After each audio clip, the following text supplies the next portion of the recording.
All right, buckle up because this is a story you won't believe. I'm still shaking as I tell you this, but I need to get it out. You see, I thought I'd found my slice of heaven, my peaceful escape from the concrete jungle. My little cabin, nestled on the edge of the whispering forest, was my sanctuary. But then they came, the HOA. And let me tell you, they didn't just knock. They tried to kick down my door, invade my life, and dictate how I lived on my own land. But they messed with the wrong guy. They pushed, and they pushed, until I had no choice but to push back. And when those three officers stepped onto my property, their eyes full of self-righteous fury thinking they owned me, well, that's when things got real. That's when I reached for what I hoped I'd never have to use. And I showed them exactly what happens when you cross the line. You want to know what happened next? You want to know how I drove them away? Keep watching, because this is just the beginning. The audacity. The sheer unmitigated audacity of that woman, I muttered, pacing my cabin's worn wooden floorboards, the scent of pine and damp. Earth a stark contrast to the burning frustration in my gut. My sanctuary, my haven, was being systematically encroached upon by the most insidious force known to suburban man, the Homeowners Association. And at the heart of it, a woman named Karen, not just a Karen, but the Karen, the high priestess of petty grievances and self-appointed neighborhood dictator. My life here on the fringes of what they called Whispering Pines Estates had always been one of quiet solitude.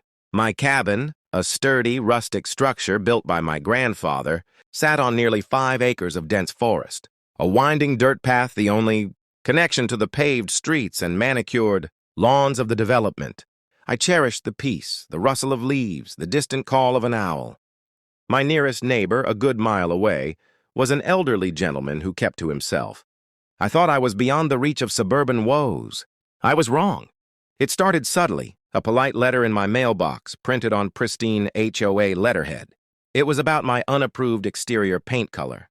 My cabin, a natural wood stain, had been that color for 50 years. I chuckled, thinking it was a mistake. A stray letter from some new development.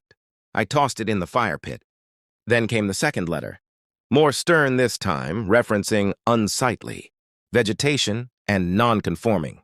Outbuildings, my unsightly vegetation was the ancient oak that shaded my porch, and the non-conforming outbuilding was my grandfather's tool shed, as old as the cabin itself. That's when I realized this wasn't a mistake. This was a targeted campaign. My first face-to-face encounter with Karen, whose full name I would soon come to dread as Karen Albright, was as theatrical as it was infuriating. I was out front splitting firewood. The rhythmic thud of the axe, a calming counterpoint to my growing unease, a gleaming, oversized SUV, so out of place on my dirt road it looked like it had taken a wrong turn off a highway, pulled up.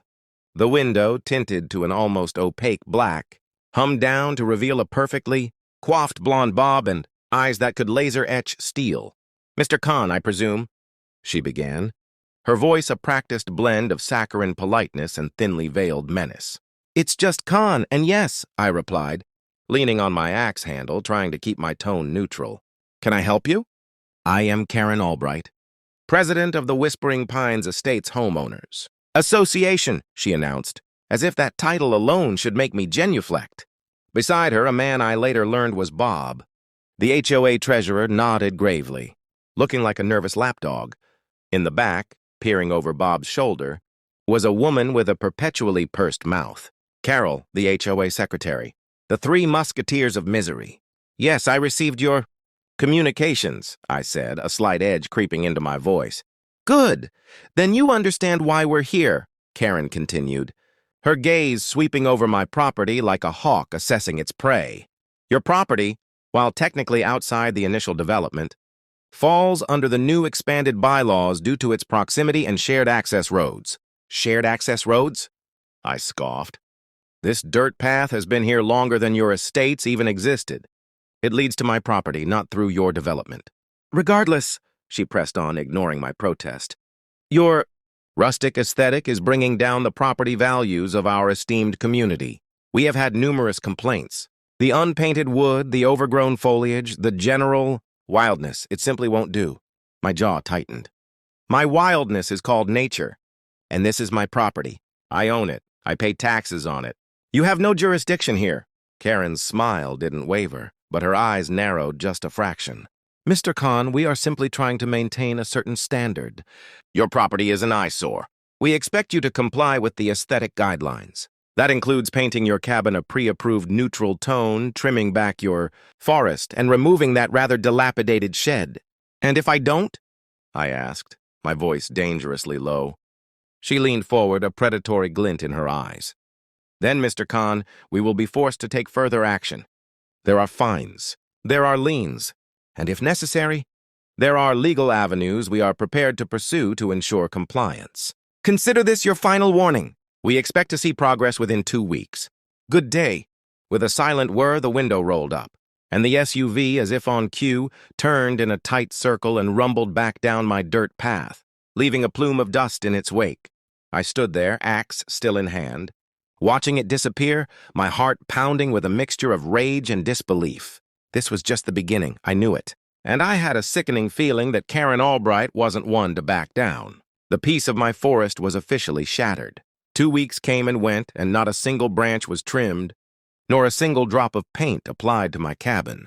Instead, the oak tree stood taller, and my shed, though old, remained defiantly in place. My silent defiance, however, was not met with silence.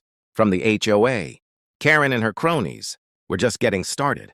The first volley was a barrage of official-looking letters, each one more absurd than the last. I started a collection. There was a violation notice for excessive wildlife attraction. Apparently, the squirrels in my yard were now an HOA issue. Then came a non-compliance fee for unapproved exterior lighting, because my porch light was a vintage lantern, not the approved modern sconce. They were fabricating issues, desperate to find anything to justify their continued harassment. They're not even trying to hide it anymore, I fumed to myself, throwing another letter onto the growing pile. The emotional toll was undeniable. My morning coffee on the porch, once a moment of serene contemplation, was now often punctuated by the paranoid glance down my dirt road, half expecting another Karen mobile to appear. The joy I once found in tending to my garden or simply sitting by the stream felt tainted, overshadowed by this constant nagging threat. One afternoon, while I was tending to my modest vegetable patch, Karen's SUV made another appearance, but this time, it parked at the very edge of my property line, its engine idling. Karen herself, accompanied by Bob and Carol, emerged from the vehicle, clipboard in hand, looking like a trio of safari hunters on an expedition. They didn't cross my property line, but they stood there, openly pointing, whispering, and taking notes. It was a calculated, theatrical display, clearly designed to unnerve me. I walked towards them, my arms crossed, a cold fury simmering beneath my calm exterior. "Can I help you, officers of the HOA?" I asked, my voice dripping with sarcasm. Karen turned, her smile as fixed as ever. "Just conducting our routine property inspection, Mr. Khan. Ensuring compliance. Or, in your case, documenting non-compliance." "You're on my property line observing my private land," I stated, my voice low. "That's harassment. And trespassing if you step 1 foot over that boundary." Bob, ever the nervous one, shifted his weight. Carol, however, piped up. "It's for the good of the community. Mr. Khan, your property is a blight. Mrs. Henderson, down the street, complained about the vibe coming from your direction." "The vibe?" I scoffed. "What, is my oak tree emitting bad vibrations now? Are my birds singing off-key?" Karen stepped forward, a flicker of genuine annoyance crossing her face. "This isn't a joke, Mr. Khan. We have bylaws, and you are violating them, repeatedly. We've sent you ample warnings. The fines are accumulating, and soon those fines will become a lien on your property." "A lien?" I laughed, a bitter, humorless sound. "On land that's been in my family for generations. Good luck with that. You think a few fabricated fines are going to magically give you ownership?" "We have legal precedent," Karen retorted, her voice hardening. "Other communities have successfully foreclosed on non-compliant properties. We're not afraid to go to court." "Then I guess we'll see each other there," I shot back, my patience wearing thin. "But understand this. You will not tell me what to do on my land. You will not dictate how I live.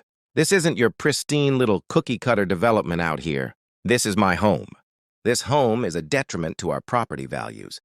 Carol chimed in, her voice shrill. It looks like a shanty. That did it. My eyes locked onto Karen's. Listen very carefully. Karen, you, Bob, and Carol, you are to stay off my property. You are to cease and desist with these ridiculous letters and fines.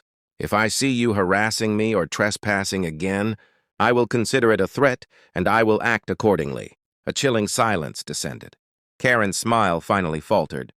For a moment, a sliver of genuine fear flickered in her eyes, quickly replaced by a cold, calculating stare. "Is that a threat, Mr. Khan?" she asked, her voice dangerously quiet. "It's a promise, Karen," I replied, holding her gaze. "You keep pushing, and you'll find out exactly what I'm capable of when my back's against the wall." They stood there for another moment, an unspoken challenge passing between us. Then, with a curt nod to Bob and Carol, Karen turned and got back into her SUV.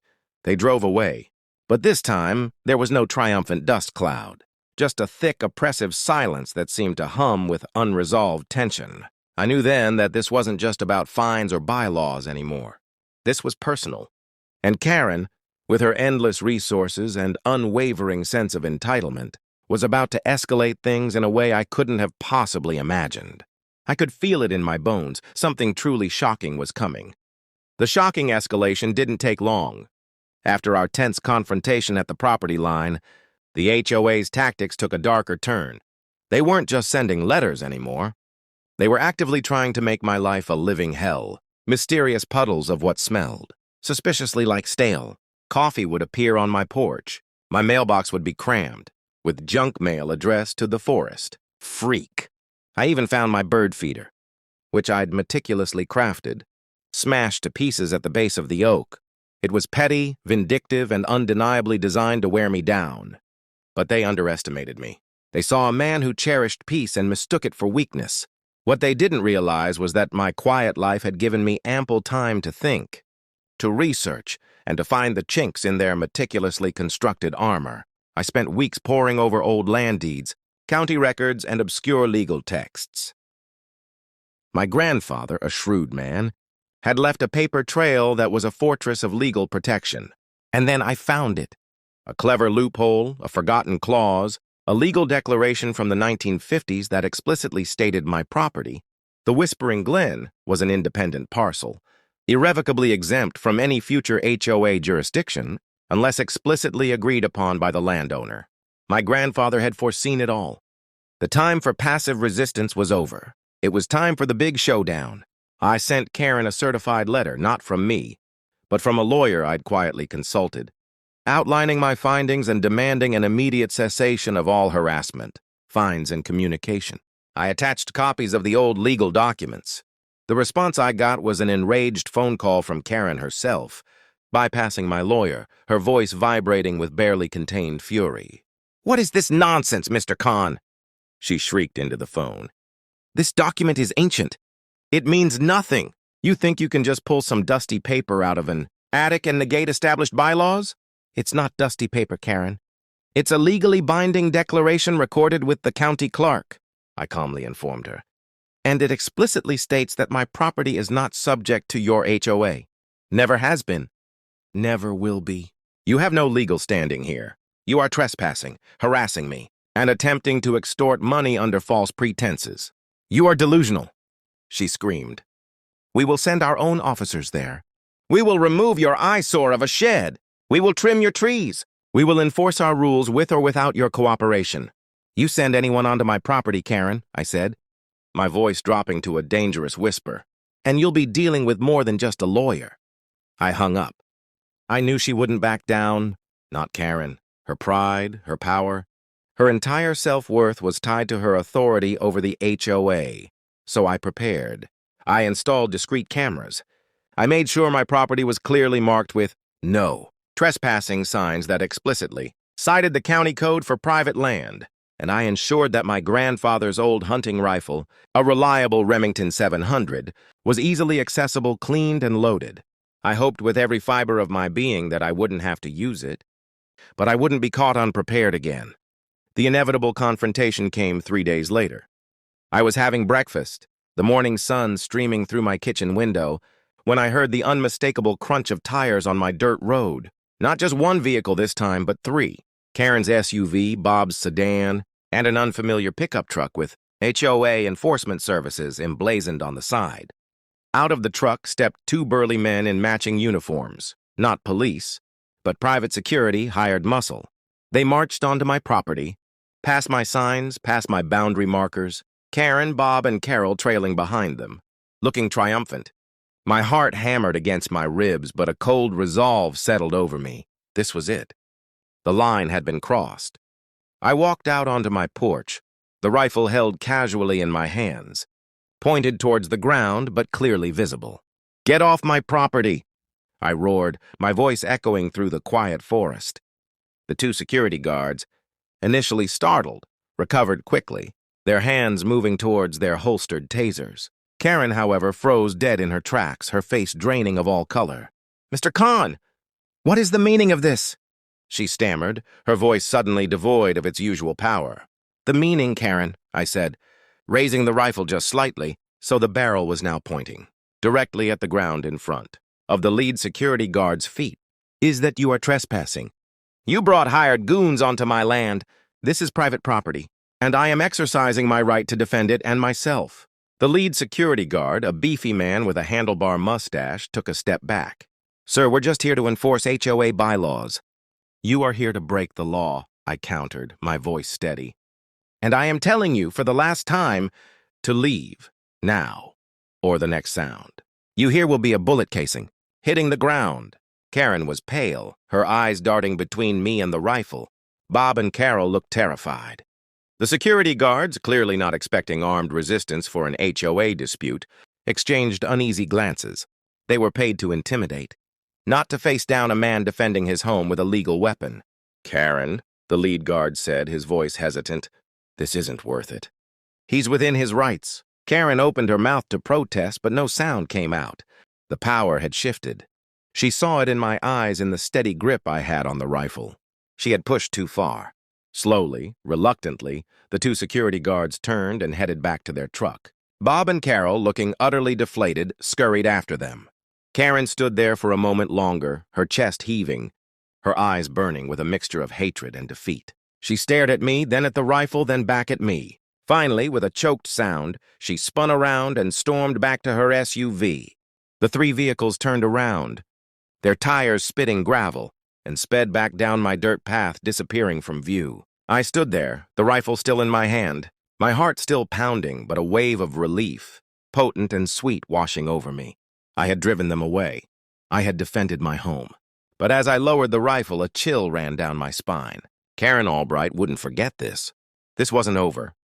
This was a victory, yes, but it felt like the quiet before another, perhaps even fiercer storm. I had won the battle, but the war for my peaceful life was far from over. What do you think? Did I go too far?